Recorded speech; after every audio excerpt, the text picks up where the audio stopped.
নমস্কার প্রিয় দর্শক ও শ্রোতা বন্ধু। আজকে আপনাদের কাছে আমি আবার চলে এসেছি। আমি চেষ্টা করি প্রত্যেক শনিবার রাত্রি 8:30টায় আপনাদের কাছে লাইভ আসার জন্য। আগের সপ্তাহে আমি লাইভ এসেছিলাম, ইতিমধ্যে একজন দর্শক বন্ধু দেখছি চলে এসেছেন, ধন্যবাদ আপনাকে। তো একটু বলবেন যে আওয়াজটা ঠিকঠাক শোনা যাচ্ছে কিনা, একটু আমাকে জানাবেন।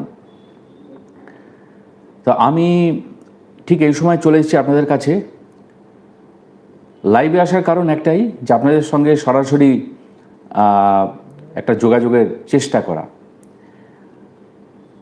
তো আজকে যে বিষয়টি নিয়ে আমি আপনাদের কাছে লাইভে এসেছি, আপনারা সেটি জানেন। লোকনাথ বাবার জীবনের 2-3টি অজানা কাহিনী।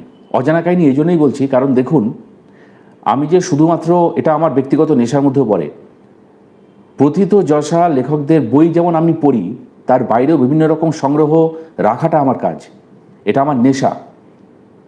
আমি বিভিন্ন পত্রপত্রিকা সংগ্রহ করি, ম্যাগাজিন সংগ্রহ করি, এবং সেগুলো প্রয়োজনে সেখান থেকে আপনাদের আমি তথ্য সরবরাহ করি। সুতরাং আজকে যে কাহিনীগুলো আপনাদের কাছে বলবো লোকনাথ বাবার, সেগুলো অনেকেই হয়তো শোনেননি, আমার যেটা ব্যক্তিগত ধারণা। তো এইরকম একটা উদ্দেশ্য নিয়ে এবং প্রচেষ্টা নিয়ে আপনাদের সঙ্গে আমি আজ এসছি, লাইভে বসেছি। আমার কথা শোনা যাচ্ছে কেন একটুখানি বলবেন, যদি শোনা যায় তাহলে বলবেন যে হ্যাঁ শোনা যাচ্ছে, ব্যাস এইটুকুই। আপনারা ইতিমধ্যে জানেন, আমাদের সাধক অলৌকিক রহস্য যে ইউটিউব চ্যানেল, সেই ইউটিউব চ্যানেলে বেশ কিছু লোকনাথ বাবার ওপর ভিডিও ইতিমধ্যে আমি কিন্তু আপলোড করেছি, এবং সেটা বেশ কিছুদিন হয়ে গেল। আমি একটু পর্বগুলোর নাম বলছি, যারা এই মুহূর্তে শুনছেন বা পরবর্তীকালে রেকর্ডিং শুনবেন তাদের সুবিধা হবে। তারা যদি না শুনে থাকেন তাহলে তারা সরাসরি চলে যাবেন। পর্ব নাম্বারগুলো আমি একটু বলছি, লোকনাথ বাবার ওপর রয়েছে। পর্ব নাম্বার 57, 59, 61, 62, 63, 64, 65 এবং 66। ইংরেজিতে আমি আরেকবার বলছি, এপিসোড নাম্বার 57, 59, 61, 62, 63, 64, 65 এবং 66। এই কটি পর্ব ইতিমধ্যে সাধক অলৌকিক রহস্য ইউটিউব চ্যানেলে লোকনাথ বাবার জীবনের বিভিন্ন ঘটনার উপর আধারিত তৈরি করা হয়েছে।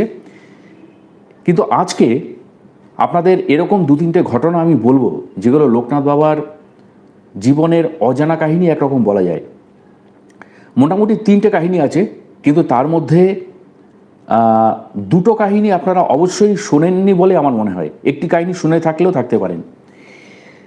আর ব্যক্তিগতভাবে আমি আমার নিজের মা, তার জীবনে ঘটনা লোকনাথ বাবারই ওপর একটা আধারিত, এই মুহূর্তে আমার সেটা মনে হলো যে বলা যায়। তিনি অনেকবারই আমাকে বলেছেন, তার নিজের বিশ্বাস থেকে, তার দৃঢ়তা থেকে তিনি সেটি বলেছিলেন। ঘটেছিল অনেক দিন আগে, সেই সময় আমি কলেজে পড়ি, এরকম একটা সময় আর কি, বেশ অনেক দিন আগে। তো যাই হোক, আমি যে তথ্য ভাণ্ডারের ওপর নির্ভর করে আপনাদের আজকে পরিবেশন করব, আমি সেই তথ্য ভাণ্ডারটি আপনাদের কাছে উল্লেখ করব। সেটি হলো 2019 সালের 1 নভেম্বর সুখী গৃহকোণে এই কাহিনীটি বেরিয়েছিল, এবং এটির লেখক ছিলেন বোধি শুদ্ধানন্দ ব্রহ্মচারী। আমি ফার্স্ট পেজটা একটু আপনাদের সামনে আনছি, দেখুন এই ফার্স্ট পেজ। এবং এই যে ছবিটি দেখছেন, এই ছবিটি কিন্তু লোকনাথ বাবার একদম অরিজিনাল ছবি। এটা একদম দুটি চক্ষু তারা একদম মানে একদম কোনায় চলে এসছে। এটা কিন্তু লোকনাথ বাবার একদম আসল ছবি।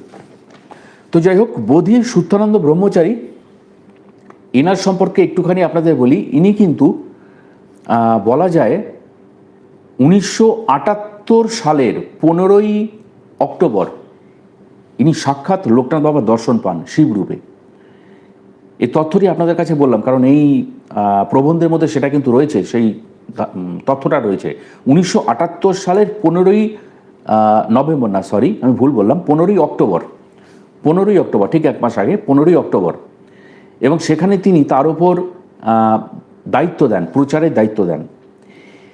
তা বোধি শুদ্ধানন্দ ব্রহ্মচারী তার গুরু, এবং আমেরিকায় ঘটা, তিনি যখন আমেরিকায় গেছিলেন, আমেরিকায় ঘটা একটি অদ্ভুত ঘটনা লোকনাথ বাবার ওপরে, সেগুলো আজকে আপনাদের সামনে বলবো। কিন্তু তার আগে আপনাদের কাছে দু চারটে কথা আমি বলতে চাই। সেটা হলো যে আমার এই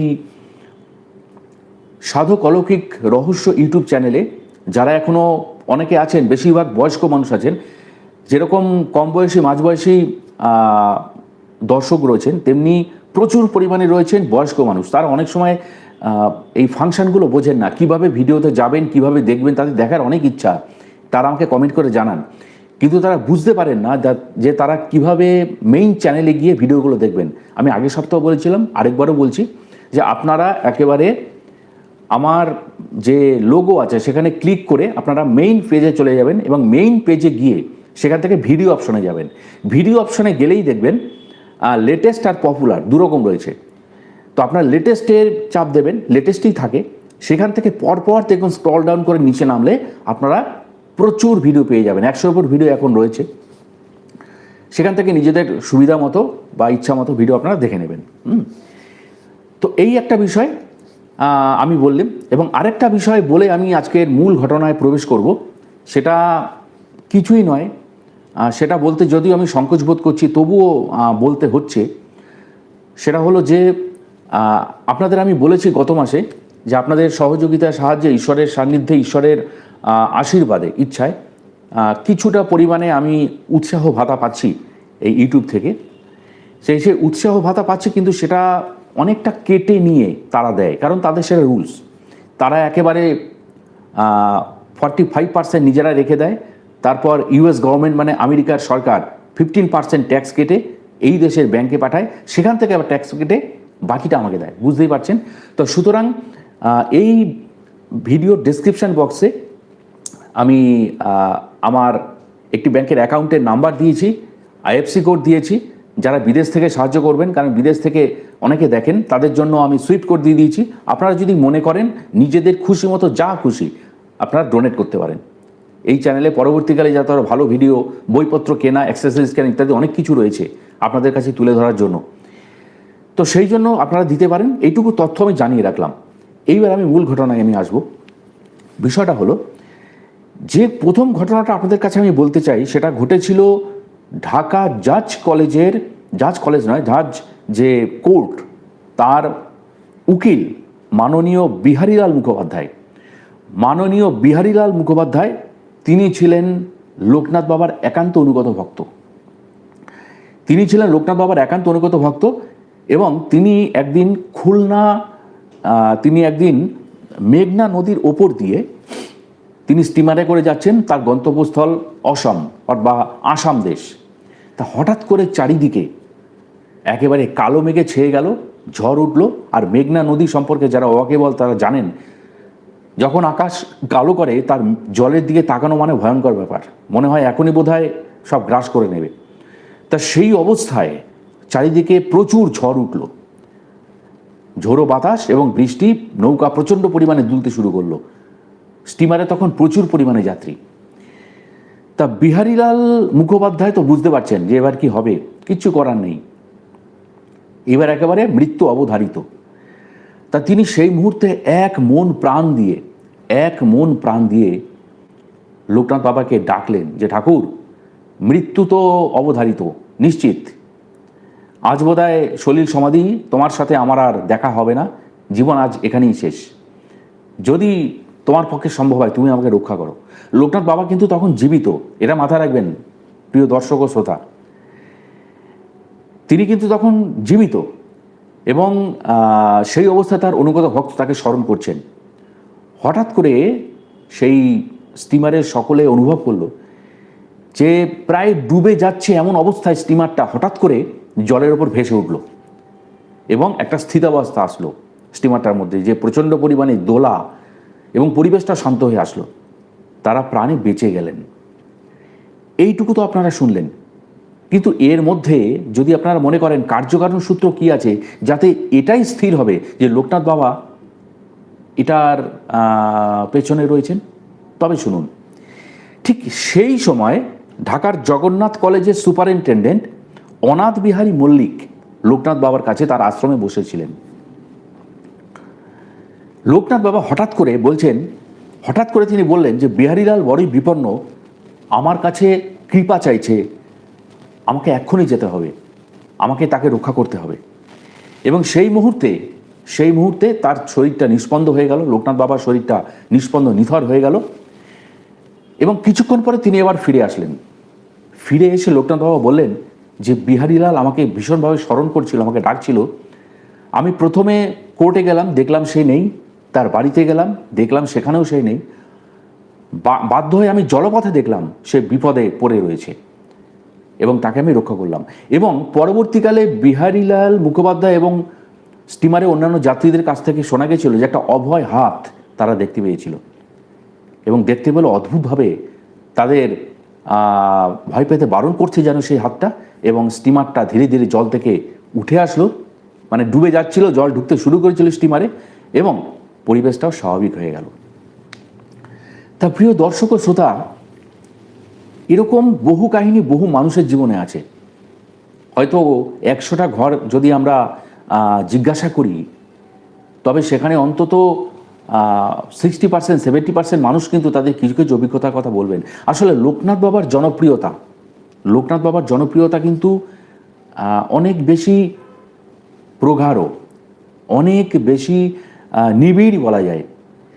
দেখুন, 90 বছর, জীবনের 90টা বছর নিরলস তপস্যা করেছেন হিমালয়ের কোলে। এবং তার যে গুরুদেব, সেই গুরুদেব কিন্তু লোকনাথ বাবা সম্পর্কে বলেছিলেন যে একটা মানুষের শরীরের পক্ষে 90 বছর ধরে তপস্যা করার পরে যতটা ক্ষমতা লাভ করা সম্ভব, তপশ্চর্যার মাধ্যমে যতটা ক্ষমতা লাভ করা সম্ভব, একটা মনুষ্য শরীরের পক্ষে এর অধিক সম্ভব নয়। সুতরাং লোকনাথ বাবার যে ক্ষমতা, সেটাকে ঈশ্বরের কাছাকাছি তিনি ধরে নিয়েছিলেন। ভগবান গাঙ্গুলি, তার গুরু ভগবান গাঙ্গুলি এই মন্তব্য করেছিলেন যে একজন মনুষ্য শরীরের পক্ষে 90 বছর তপস্যা করে হিমালয়ের কোলে যে ক্ষমতা অর্জন করা সম্ভব, সেটা পুরোপুরি ঈশ্বর সমতুল্যই ধরা যায়। এবং সেইটা কিন্তু এখনও বিরাজমান। এবং লক্ষ্য করবেন, আমার মোটামুটি আমি যখন 7, 8 কি 9 পড়ি, এবং আপনাদের অনেকের অভিজ্ঞতা রয়েছে যে একটা হ্যান্ডবিল তখন হাতে হাতে ঘুরতো, যে লোকনাথ বাবার এই হ্যান্ডবিল ছাপাও, ছাপিয়ে প্রচার করো, ইত্যাদি ইত্যাদি। তার মধ্যে কতটা কল্পনা, কতটা বাস্তব ভিত্তি, সে আলোচনায় আমি যাচ্ছি না, সে বিতর্কে আমি যাচ্ছি না। কিন্তু এই স্মৃতি আপনাদের কিন্তু অনেকেরই মনে পড়বে, আমার তো মনে আছেই। সুতরাং ভারতবর্ষ গুরুদের দেশ, ভারতবর্ষ তপশ্চর্যার দেশ, যোগাভ্যাসের দেশ। এখানে আধ্যাত্মিকতার অভাব নেই, প্রচুর রয়েছেন, গুরু রয়েছেন। আমাদের চ্যানেলে বা বাংলা আধ্যাত্মিক চ্যানেলে গিয়ে আপনারা দেখবেন প্রচুর রয়েছেন। কিন্তু লোকনাথ বাবার স্থান কিন্তু একদম আলাদা। জনমানুষের ঘরে ঘরে তিনি রয়েছেন। এটার কারণ কি? এই দুটো ঘটনা বলার আগে, যে ঘটনা শুনবেন বলে আপনারা আজ এসছেন, এই ঘটনা বলার আগে এটার একটু ব্যাখ্যাতে আমি যেতে চাই। যেটা আমার মনে হয় যে লোকনাথ বাবা হাতে ধরে কাউকে সন্ন্যাস দেননি, এবং তার কোনো সেরকম সাংগঠনিক স্তর ছিল না যে কেউ তার হয়ে প্রচার করবেন কোনো দিন তার জীবিতকালে, যেটা অনেক যোগগুরুই সাধক সাধিকাই করে থাকেন বা করেছিলেন। সেটা তার বাস্তব ভিত্তিও ছিল, সেটাকে আমি অপ্রয়োজনীয় মনে করছি না। কিন্তু লোকনাথ বাবার সেরকম কিন্তু কোনো সাংগঠনিক ভিত্তি ছিল না। হাতে ধরে কাউকে তিনি বলে যাননি তুমি প্রচার করো, কাউকে হাতে ধরে সন্ন্যাসও দেননি। ফলে তার পুরো জনভিত্তি ছিল মানুষের জন্য, অর্থাৎ তার যা কর্মসূচি মানুষের কল্যাণের জন্য। অর্থাৎ আমার ছত্রছায়ার আসার দরকার নেই, আমার ভক্ত হিসাবে নিজেকে তুলে ধরারও দরকার নেই। রনে বনে জঙ্গলে যেখানে আমাকে তুমি বিপদে পড়বে, আমাকে স্মরণ করবে, আমি তোমায় রক্ষা করব। অর্থাৎ এখানে কিন্তু কোনো ধর্মীয় ভিত্তিও ঠিক আসছে না। যেন জনবন্ধুর মতন, মানুষের প্রকৃত বন্ধুর মতন, যে তুমি আমার শিষ্য হও না হয়, আমাকে মানো না মানো, যদি প্রয়োজন মনে করো আমাকে মন দিয়ে ডেকো, আমি আসব। এই যে একটা বিস্তৃত সংকীর্ণতার ঊর্ধ্বে উঠে, কারণ বহু এরকম মানুষ আছেন বিভিন্ন ধর্মের। বিশেষ করে আজকে তো ঈদ উল ফিতর, আমি এই কারণে সকলকে শুভেচ্ছাও জানাচ্ছি যে অনেক বাংলাদেশে অনেক মুসলিম ভাই বোনেরাও আছেন, তারা লোকনাথ বাবাকে মানেন। হিন্দু জনসাধারণ তো আছেনই। এই যে একটা প্রসারিত যার জনভিত্তি, যেখানে তিনি নিজেকে কোনো গণ্ডি দিয়ে রাখতে পারেন না, এটাই লোকনাথ বাবার ঘরে ঘরে জনপ্রিয়তার একটা মূল কারণ। তো যাই হোক, প্রিয় দর্শক ও শ্রোতা,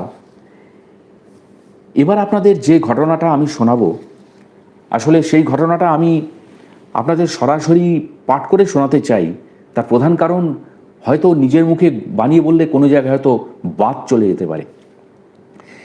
যার কথা আপনাকে বলছি, যার লেখার ওপর ভিত্তি করে আজকের এই ইউটিউব লাইভ, অর্থাৎ মাননীয় বোধি শুদ্ধানন্দ ব্রহ্মচারী, তার গুরুর নাম ছিল শ্রী শ্রী ভজন ব্রহ্মচারী। আমি বলছি শুনুন।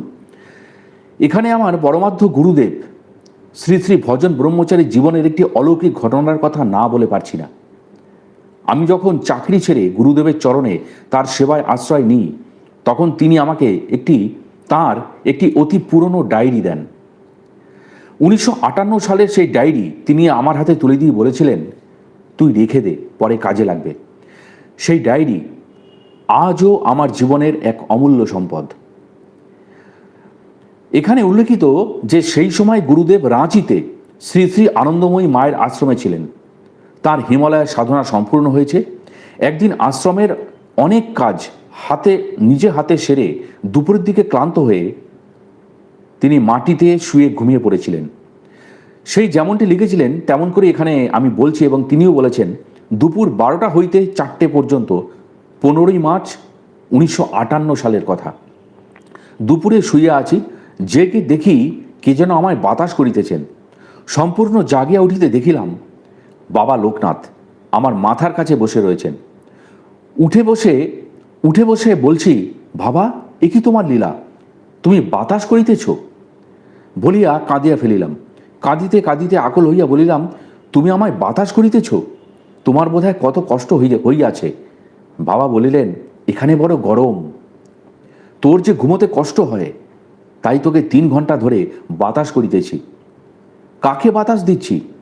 তোর মধ্যে যে আমি প্রকাশিত, সেই তাকে। প্রণাম করিলাম।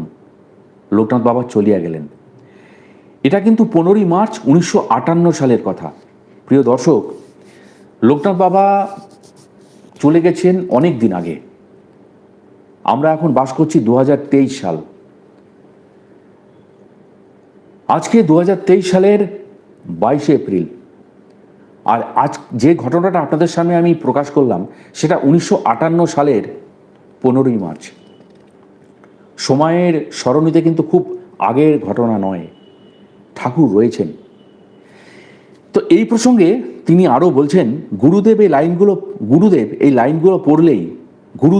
লাইনগুলো পড়লেই আমার চোখে জল আসে। এমন স্নেহ এক মা ছাড়া আর কেই বা করতে পারে। বাবার মধ্যে যে কি অসীম করুণা এবং স্নেহমাখানো মাতৃত্ব ছিল, তার শ্রেষ্ঠ উদাহরণ আজ পাঠকের কাছে তুলে ধরলাম। লাইফ অফ এ যোগী বইতে পরমহংস যোগানন্দজি জগতের কাছে বিভিন্ন মহাপুরুষদের কথা বলে সাড়া ফেলেছিলেন। মহাপুরুষেরা সবসময় সূক্ষ্ম দেহে বিরাজ করেন, তাই তো কখনো ভক্তের প্রেম বা নিবেদনে কাতর হয়ে তারা মনুষ্য শরীর ধারণ করে ভক্তদের দেখা দেন। তিনি আরও বলছেন যে তাই তো কখনো ভক্তের প্রেমী নিবেদনে তার কাছে চলে আসেন, এবং ঠিক যেমনটা হয়েছিল আমার গুরুদেব শ্রী শ্রী ভজন ব্রহ্মচারী ও বাবা লোকনাথের ক্ষেত্রে।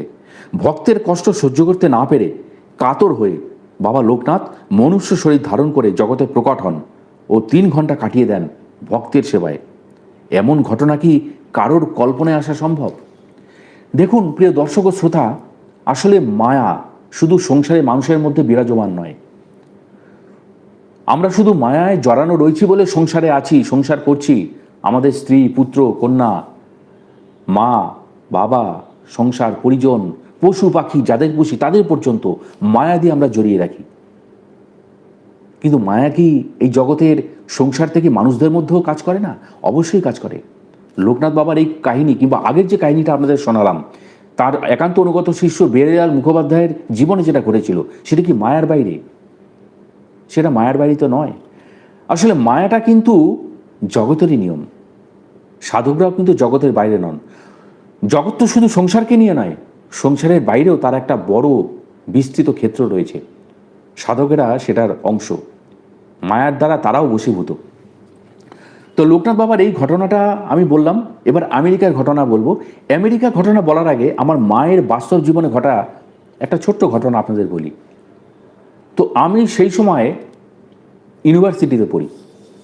প্রতিদিন আমি সকালবেলা বেরিয়ে যাই, টিউশন থাকে সকাল, তখন বোধহয় 7:30 থেকে ছিল, 7:30 থেকে টিউশন করে সেই সময় পড়তে যেতাম আমি শ্যামনগরে। আমি থাকি ব্যারাকপুরে।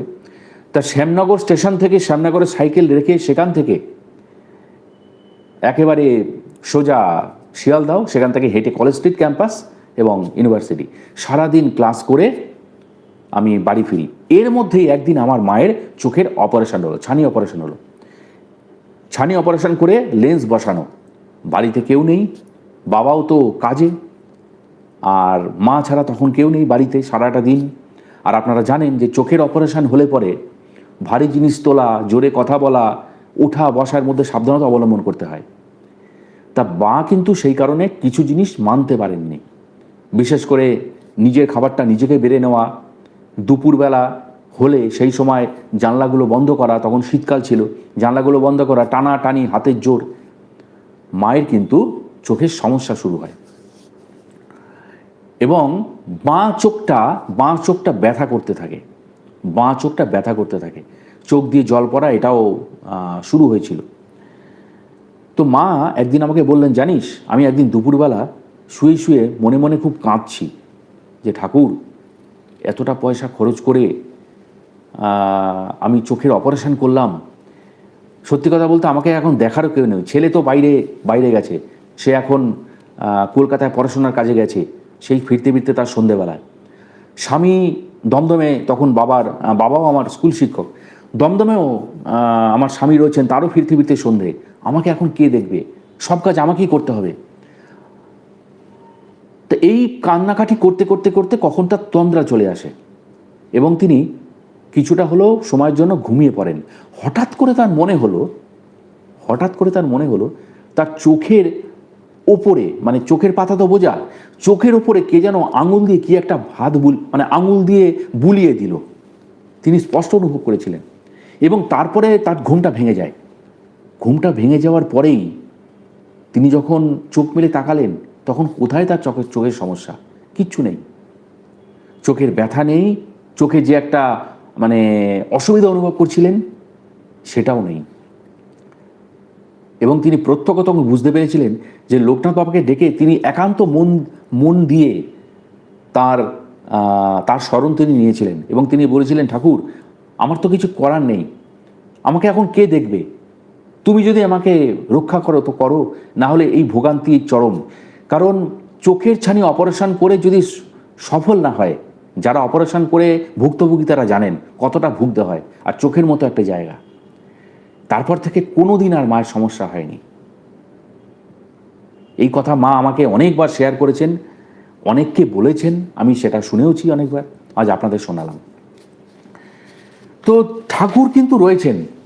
দেখুন, আপনাদের আমি একটা কথা বলি, বিষয়টা হলো যে যারা লোকনাথ বাবার বিভিন্ন রকম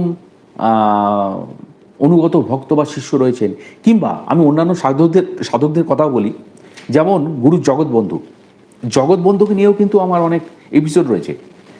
তো আমি লক্ষ্য করেছিলাম যে জগৎবন্ধুর কোনো একটি আশ্রম বাংলাদেশে রয়েছে। সেই বাংলাদেশের কোনো একজন দর্শক, আমি যখনই জগৎবন্ধুর কোনো এপিসোড আপলোড করতাম, উনি তখনই ওনার বিরক্তি প্রকাশ করতেন। কেন করতেন? কারণ সেই আশ্রমে গিয়ে কোনো একটা বিষয় নিয়ে ওনার সঙ্গে ঝামেলা হয়েছিল, ওনার ভালো লাগতো না, ভালো লাগেনি। কারণ ব্যক্তিগতভাবে মানুষের ভালো লাগা মন্দ লাগা এগুলোরও তো মূল্য রয়েছে, পরিস্থিতি। সুতরাং ওনার মনে সেই ক্ষোভটা উনি জগৎবন্ধুর ওপর দিতেন যে তিনি ভালো নন, তিনি ভণ্ড, তিনি ইত্যাদি। এবং আমি কিন্তু জানেন আমি প্রত্যেক কমেন্টের উত্তর দিই, আমি ওনারও কমেন্টের উত্তর দিয়েছিলাম। আমি প্রত্যেক দর্শককে মূল্যবান মনে করি। দেখুন, আমিও তো নিজে ভিডিও দেখি, আমি কটা কমেন্ট করি, কিন্তু যারা ভিডিও দেখে কমেন্ট করেন বুঝতে হবে তারা সত্যি সত্যি ভিডিওর মধ্যে তারা নিজেদের নিয়োজিত করেছেন, তাদের ভালো লেগেছে বা ভালো লাগেনি, যাই হোক তারা কমেন্ট করছেন, তারা ভিডিও দেখছেন সময় নষ্ট করে, প্লাস তার সঙ্গে তারা কমেন্ট করছেন, তার জন্য সময় দিচ্ছেন। আমি সেটাকে খুব মূল্যবান মনে করি এবং আপনারা নিজেরাও জানেন যারা কমেন্ট করেন, আমি প্রত্যেকটা কমেন্টের উত্তর দিই। তো আমি সেই মুহূর্তে তার কমেন্টের উত্তর দিয়েছিলাম এইটা, যে কাল ও পরিবেশের নিয়মে জগৎবন্ধুর বর্তমান যারা অনুগামী রয়েছেন তারা হয়তো কোনোভাবে সেদিন আচরণ ঠিক করেননি, কিন্তু আপনি প্রভু জগৎবন্ধুর ওপর দোষ দিচ্ছেন কেন? তিনি তো আলাদা। জগৎবন্ধু বলুন, আনন্দময়ী মা বলুন, লোকনাথ বাবা বলুন, বামদেব বলুন, যাই বলুন, ত্রৈলঙ্গ স্বামী বলুন, যাই বলুন, এনা বহুদিন আগে আমাদের এখানে এসেছিলেন। বর্তমান সময়ের মানুষরা যদি কোনো ভুল করে থাকেন, তার দায় তো সেই সাধকদের ওপর বর্তাতে পারে না, কখনোই বর্তাতে পারে না, এটা হতেই পারে না। আমি সেটা কিন্তু তাকে বলেছিলাম। যাই হোক, তা আমি সেক্ষেত্রে কিন্তু লোকনাথ বাবার কথাও বলছি, যে লোকনাথ বাবার যে মহিমা সেটা খুব বিস্তৃত। এবং একটা ঘটনা আপনাদের আমি শোনাবো, এটা ঘটেছিল আমেরিকায় ঘটেছিল, এবং ঘটনাটা এই বোধি শুদ্ধানন্দ ব্রহ্মচারীর নিজের অভিজ্ঞতা। আমি তার সেই রচনা থেকেই পাঠ করে আপনাদের শোনাচ্ছি, খুব মন দিয়ে শুনুন। আমি তখন নিউ জার্সিতে সবে একটা সৎসঙ্গ শেষ করেছি। এক মা তার এক যুবক সন্তানকে নিয়ে আমার কাছে প্রণাম করতে এলেন। বারবার ছেলেকে বলছেন, বাবু, বাবাজিকে প্রণাম করো, কিন্তু সে এত সহজে মাথা নত করতে নারাজ। অনেক জোর জবরদস্তির পর যখন হাত বাড়িয়ে আমার পা ছুলো, তখন আমি তাকে বললাম, ইচ্ছায় বা অনিচ্ছায় যে সন্তান মায়ের কথা শোনে, ঈশ্বর তার কল্যাণ করেন। এই বলে আমি তাকে বললাম, তুমি ঈশ্বর মানো না, তাই না? ঠিক আছে, তবু শুধু আমার কথা রাখার জন্য তুমি বাবা লোকনাথের এই পকেট ছবিটা তোমার কাছে রেখে দাও। কাল আবার এই সময় এসে আমাকে ফিরিয়ে দিও, ভুলে যেও না কিন্তু, না হলে আমি আবার অন্য শহরে চলে যাব, তখন দেখা হবে না। তাও ছেলেটি দোনো মনে করছে যে ছবিটা নেবে কি নেবে না। এটা একটা কাগজের টুকরো মাত্র। বোধি শুদ্ধানন্দ ব্রহ্মচারী তাকে বললেন, এটা একটা কাগজের টুকরো মাত্র, এই ভেবেই তুমি তোমার পকেটে রেখে দাও না। তার উপর একজন মানুষের ছবি ছাপানো আছে, লোকনাথ ব্রহ্মচারীর ছবি ছাপানো আছে, ফলে এটাকে একটা কাগজের টুকরো ভেবেই নয় তোমার পকেটে রেখে দাও, তবে কাল অবশ্যই কিন্তু আমাকে ফিরিয়ে দিও। অনিচ্ছা সত্ত্বেও বাবার সেই ছবিটা ছেলেটি নিল এবং নিয়ে সেই স্থান ত্যাগ করে যেন প্রাণ পেল। পরের দিন ছেলেটির সঙ্গে দেখা হলো না, কারণ আমি তার আগেই নিউ জার্সি থেকে শিকাগোর পথে রওনা হয়ে গেলাম। পরের বছর আবার নিউ জার্সিতে এসেছি সৎসঙ্গে। একই বাড়িতে সৎসঙ্গের আয়োজন হয়েছে। তাকিয়ে দেখি ভক্তদের মধ্যে দূরে সেই মা আর তার ছেলেটি দাঁড়িয়ে আছে। সৎসঙ্গ শেষ হলে তারা আমার কাছে এলেন।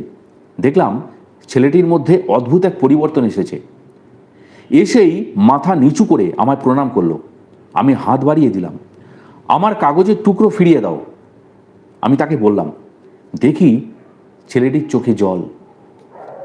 আমার কাগজের টুকরো ফিরিয়ে দাও বলতেই সে বলল, আমাকে ক্ষমা করুন, আপনি আমার প্রাণ রক্ষা করেছেন। আমি অবাক হয়ে বললাম, সে আবার কি কথা? তখন অশ্রু সজল চোখে সেদিনকার ঘটনা বলল। আসলে পরের দিন সে আসতে পারেনি, প্রিয় দর্শক, মনে আছে? ওই দিন একটা ঘটনা ঘটেছিল, তাই সে আসতে পারেনি।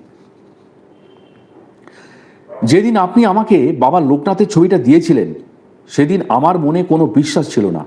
সম্পূর্ণ অবিশ্বাস করে এবং খানিকটা বিরক্ত হয়েই আমি ছবিটি পকেটে রেখে দিয়েছিলাম।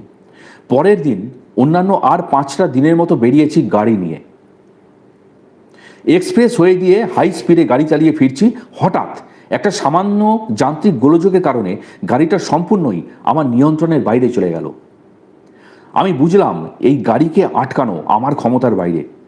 ইতিমধ্যে মেইন রাস্তা দিয়ে সরে পাশের জমিতে গিয়ে বেশ কয়েকটি ডিগবাজি খেয়ে আমার গাড়িটা ক্র্যাশ করলো। জ্ঞান হারাবার আগে আমার চোখের ওপর কেবল আপনার দেওয়া সেই মহাপুরুষের ছবিটা ফুটে উঠল। পরে মুহূর্তে আমি অচেতন হয়ে পড়লাম, আর কিছু জানি না। জ্ঞান ফিরলে দেখলাম আমি একটা হসপিটালে আছি, কিন্তু ডাক্তার থেকে নার্স সবাই অত্যাশ্চর্য হয়ে গেছেন। কেন? কারণ যে শরীরে তার কোনো ক্ষত নেই, অত বড় অ্যাক্সিডেন্ট, তবু আমার শরীরে তার কোনো ছাপ মাত্র নেই, একটা হাড়ও ভাঙেনি। তাই সম্পূর্ণ অক্ষত অবস্থায় আমায় সামান্য ফার্স্ট এইড দিয়ে, প্রাথমিক চিকিৎসা দিয়ে ছেড়ে দেওয়া হলো। আমি যেন কিংকর্তব্য বিমূঢ় হয়ে গেলাম। একদিকে অত বড় দুর্ঘটনা, আর অন্যদিকে বারবার শুধু চোখের সামনে একটা ছবি, বাবা লোকনাথের অপলক চোখের দৃষ্টি আমার দিকে চেয়ে আছেন। আমি বললাম, তাহলে ওই কাগজের টুকরোটা তুমি আমাকে ফেরত দেবে না? দুদিকে মাথা নেড়ে অসম্মত হলো ছেলেটি। তখন আমি বললাম, বিজ্ঞান আমাদের জীবনে খুবই জরুরি, এ কথা ঠিক, কিন্তু জেনে রেখো, ভারতের যোগী পুরুষরা তোমাদের বিশ্ববিদ্যালয়ে শেখানো সব বিজ্ঞানের ঊর্ধ্বে। মন ও বুদ্ধিতে তাদের ক্রিয়াকর্মের বিচার করতে যেও না। তবে হ্যাঁ, তুমি অনিচ্ছাতেও মায়ের কথা শুনেছিলে, তাই আমি বলেছিলাম তোমার কল্যাণ হবে। দেখো, পরম কল্যাণময় বাবা লোকনাথ তোমার প্রাণ রক্ষা করলেন তো। এই ক্ষেত্রে তো ছেলেটি অবিশ্বাসী, তবু তাকে বাবার ছবি দেওয়ার পরেই বাবার এই লীলাটি প্রকাশ পেল। কি বলবেন আপনারা প্রিয় দর্শক, কি বলবেন? চারটে ছোট বড় ঘটনা আপনাদের সামনে আমি তুলে ধরলাম। দেখবেন অনেকেই আমরা কেউ পার্সে টাকাটা ছবি রাখি, আমরা যাকে বিশ্বাস করি তার ছবি রাখি। আমার পার্সেও রয়েছে। আমার পার্সে আমি ব্যক্তিগতভাবে আপনাদের বলি, শ্যামাচরণ লাহিড়ির ছবি আমি রাখি। অনেকে রাখেন লোকনাথ বাবার ছবি, অনেকে অনেক ছবি রাখেন, এটা ব্যক্তিগত বিশ্বাস। আসলে বিশ্বাস আর আন্তরিকতা হলো ঈশ্বর বা ঈশ্বরকল্প মহাপুরুষদের সাথে যোগাযোগের একটা সেতু। বিশ্বাসটা কেন করতে বলে, এটাই আমার মনে হয় একটা কারণ। তো যাই হোক, আজকের এই লাইভ আপনাদের কাছে কেমন লাগলো? আধ ঘন্টার মতো লাইভটা হলো, কেমন লাগলো অবশ্যই আমাকে জানাবেন। যারা সাবস্ক্রাইব করেননি অবশ্যই সাবস্ক্রাইব করবেন। আর যদি সম্ভব হয়, আমার অ্যাকাউন্ট নাম্বার দেওয়া আছে, বইপত্র কেনার জন্য, চ্যানেল চালানো, খরচ চালানোর জন্য যদি মনে হয় কোনো কিছু সাহায্য করবেন, তবে সাহায্য করতে পারেন, তাতেও সমস্যা নেই। না করলেও আপনারা আমার প্রাণেই থাকবেন, কোনো সমস্যা নেই, কোনো কিছু আমি মনে করব না। কেমন লাগলো অবশ্যই আমাকে লাইক দিয়ে জানাবেন, কমেন্ট করে জানাবেন। এবং সামনে আরও এপিসোড আসছে, আপনারা জানেন আগামীকাল আনন্দময়ী মায়ের একটা এপিসোড ছাড়বো, আসবে, ডাউনলোড হয়ে গেছে। এবং সামনের মঙ্গলবার আগাম জানিয়ে রাখি, কমিউনিটি পোস্টে দেওয়ার আগেই জানিয়ে রাখি, শ্রী শ্রী সীতারাম ওঙ্কারনাথজির কাহিনী, দুর্ধর্ষ কাহিনী নিয়ে একেবারে দুর্লভ ভিডিও সহ সামনের মঙ্গলবার আসছে। কমিউনিটিতে আমি হয়তো পরে সামনে দিয়ে দেবো। তাহলে আজকের মতো বিদায় নিচ্ছি, খুব শিগগিরই দেখা হচ্ছে পরবর্তী কোনো লাইভে। আশা করি সামনের শনিবার নতুন কোনো কাহিনী নিয়ে লাইভে আপনাদের সামনে আমি আসার চেষ্টা করব, ঠিক এই সময়, এই দিনে। নমস্কার।